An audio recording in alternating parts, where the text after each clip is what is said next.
Lalu kemudian yang kedua, bagaimana kita ini memberikan motivasi kepada orang yang meratapi penyakitnya yang sudah lama belum sembuh. Ini Allahu Akbar. Banyak yang begini. Kenapa sih ya saya sakit melulu nggak sembuh-sembuh? Begitu. Kenapa begitu bisa terjadi? Karena tadi dia tidak memahami bahwa apa yang datang pada dirinya dari Allah Rabbul Alamin itu menjadi sebab kebaikan buat dirinya. Dia tetap bersabar mengambil sebab, baik sebab kauni berobat dan seterusnya, sebab syar'i berdoa terus menerus kepada Allah Rabbul Alamin. Begitu.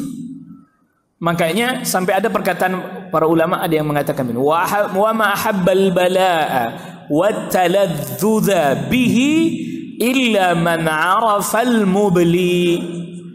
Tidaklah seseorang bisa merasa lezat atas ujian yang dialami, jadi mencintai, melainkan dia mengenal siapa yang kasih ujian.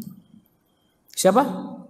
Allah Rabbul Alamin. Makanya kata kuncinya dia kenali betul Allah Rabbul Alamin. Pasti Allah tidak akan menyia-nyiakan hambanya yang beriman. Jadi tadi sakitnya bisa jadi menjadi penggugur seluruh dosa-dosanya, sehingga ketika nanti dia berjumpa dengan Allah Subhanahu wa taala tidak ada satu dosa pun yang melekat pada dirinya. Dan itu afiyah yang sebenarnya di akhirat. Kenapa? Karena dia terbebas dari siksa. Cuman memang kadang kita diajak bicara tentang akhirat tuh rada susah kita nih. Sebab seringkali akan itu masih jauh Pak Ustadz katanya. Udah lah ngomong yang deket-deket aja Pak Ustadz dah, gak usah yang jauh-jauh dah katanya. Akhirat kan ya kita mengiranya jauh. Ya. Gitu. Innahum yarawnahu ba'ida wa narahu qariba. Mereka ngira jauh. Padahal apa? Dekat. Itu seringkali orang mengiranya masih jauh. Makanya orang mukmin itu kenapa seringkali kalau kita baca Al-Qur'an seringkali kita diajak untuk membicarakan dan mendengarkan tentang akhirat, agar supaya kesulitan di antara hikmahnya, agar supaya kesulitan-kesulitan yang kita alami di dunia ini jadi ringan. Jadi ringan. Siksa di akhirat tuh jauh lebih berat. Azab di akhirat tuh jauh lebih berat lagi. Itu akhirnya apa? Kenapa sih harus diceritain soal neraka? Di antara hikmahnya tadi, agar bala ujian yang kita alami, musibah yang kita rasakan di dunia terasa jadi apa? Ringan. Sebab teringat itu.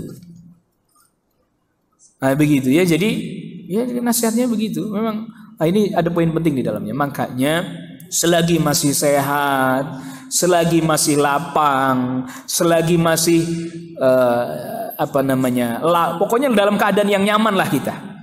Banyak mengingat Allah, banyak belajar, banyak nuntut ilmu, banyak beramal, mengamalkan ilmunya.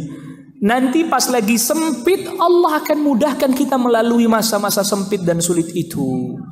Ta'arraf ila Allahi fir raha ya'rifka fi syiddah.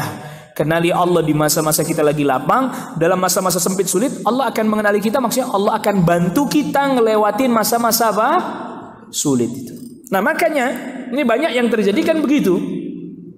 Dia di masa lapang ndak ingat Allah, di masa lagi jayanya, lagi suksesnya, lagi banyak hartanya, karirnya sedang meningkat dan seterusnya, dipandang orang, dihormati orang, disegani orang, sedikit dia mengingat Allah. Sehingga pas ketika dia jatuh, berat buat dia melewati masa-masa itu. Nah, itu juga faedah. Makanya kita pas lagi diberikan kelapangan banyak mengingat Allah dengan kita beramal saleh dan seterusnya.